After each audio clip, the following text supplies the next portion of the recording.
Ханымдар мен мырзалар, сіздерді қызықты, зияткерлі қазақша квиз үй ойынында көргенімізге қуаныштымыз.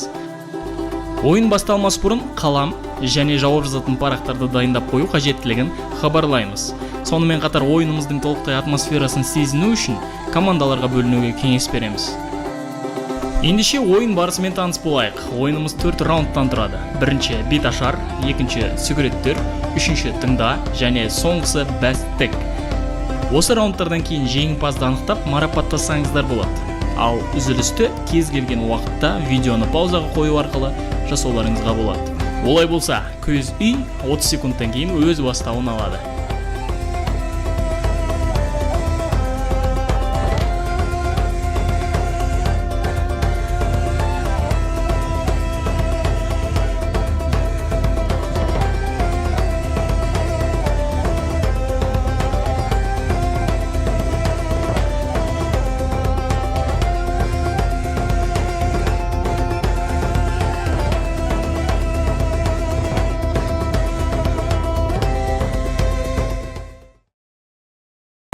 Алғашқы раунд бет ашар.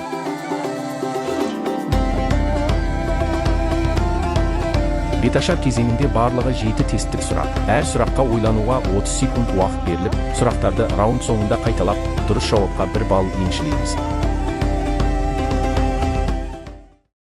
Көшедегі балалар деген жол белгісінде қанша баланың бейнесі бар?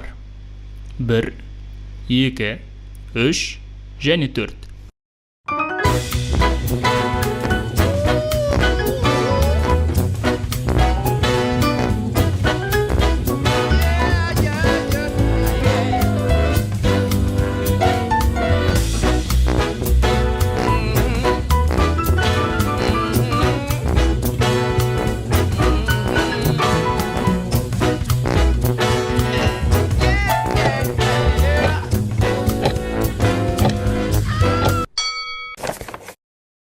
Шахматта сарбаздан басқа қандай фигура ойынды бастай алады?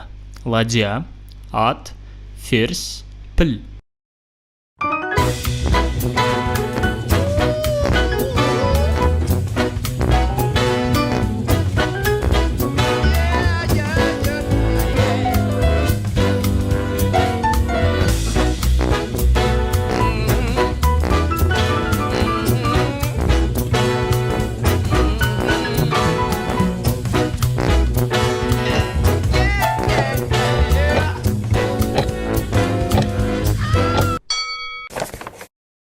Тас, қағаз және қайшы қай елде пайда болған?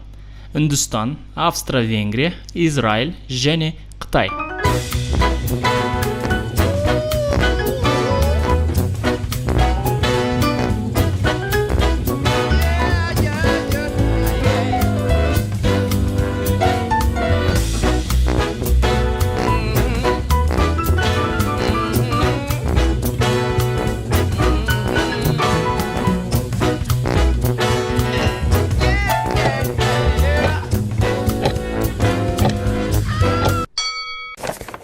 Өрмекші адам фильмінде Питер Паркердің қарсыласы болмады.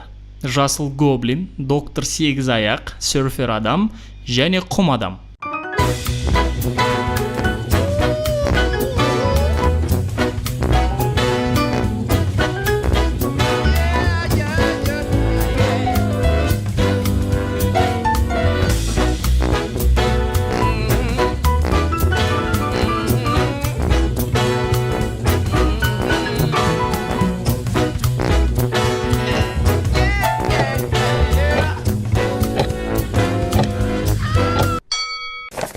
Төмендегі рэп орындаушылардың қайсының шын есімі Алишер, Скриптонит, LJ, Моргенштерн және Делакур.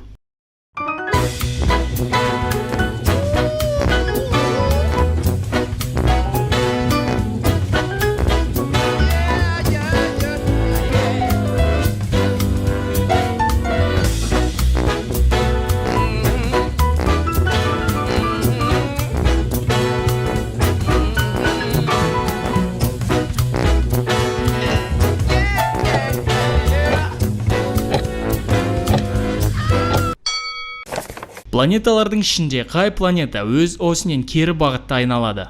Плутон, Юпитер, Сатурн, Шолпан.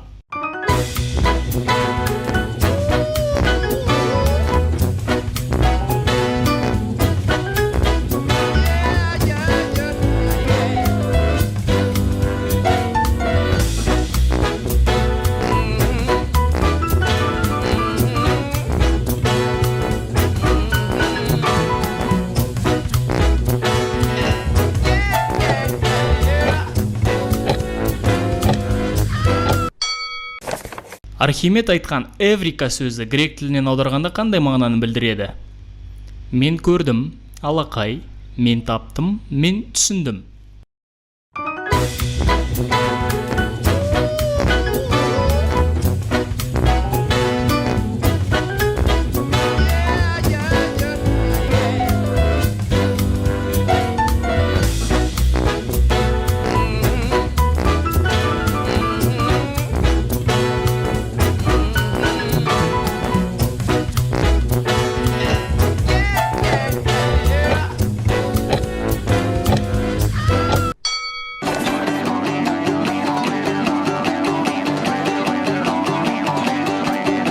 Көшедегі балалар деген жол белгісінде қанша баланың бейнесі бар? 1, 2, 3 және 4.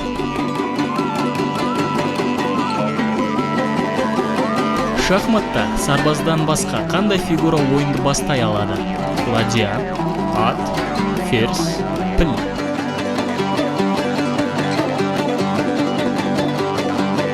Тас, қағаз және қайшы қай елде пайда болған? Үндістан, Австро-Венгрия, Израиль және Қытай. Өрмекші адам фильмінде Питер Паркердің қарсыласы болмады. Жасыл гоблин, доктор сегізаяқ, серфер адам және құм адам. Төмендегі рэп орындаушылардың қайсының шын есімі Алишер, Скриптонит, LJ, Моргенштерн және Делакур. Планеталардың ішінде қай планета өз осінен кері бағытта айналады? Плутон, Юпитер, Сатурн, Шолпан. Архимед айтқан эврика сөзі грек тілінен аударғанда қандай мағынаны білдіреді? Мен көрдім, алақай, мен таптым, мен түсіндім. Бәрекелді, раундымыз осымен аяқталды. Қағаздарыңызды бір-біріңізбен алмасып, дұрыс жауаптарды тексеруге дайын болыңыздар. Ал видеоны паузаға қоюды ұмытпаймыз.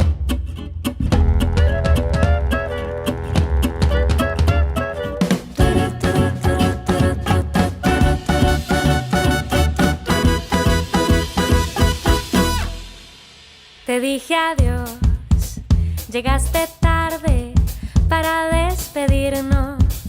Y si el destino apresurado quiso herirnos, yo descubrí una solución para el dolor.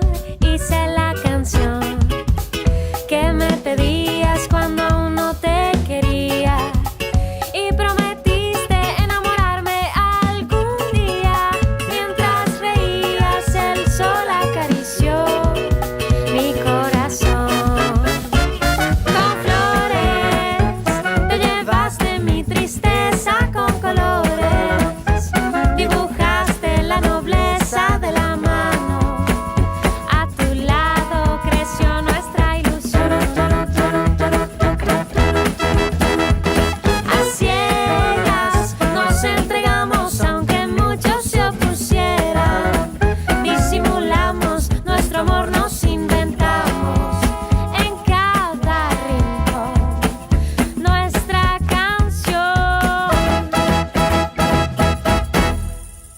No fue el adiós suficiente.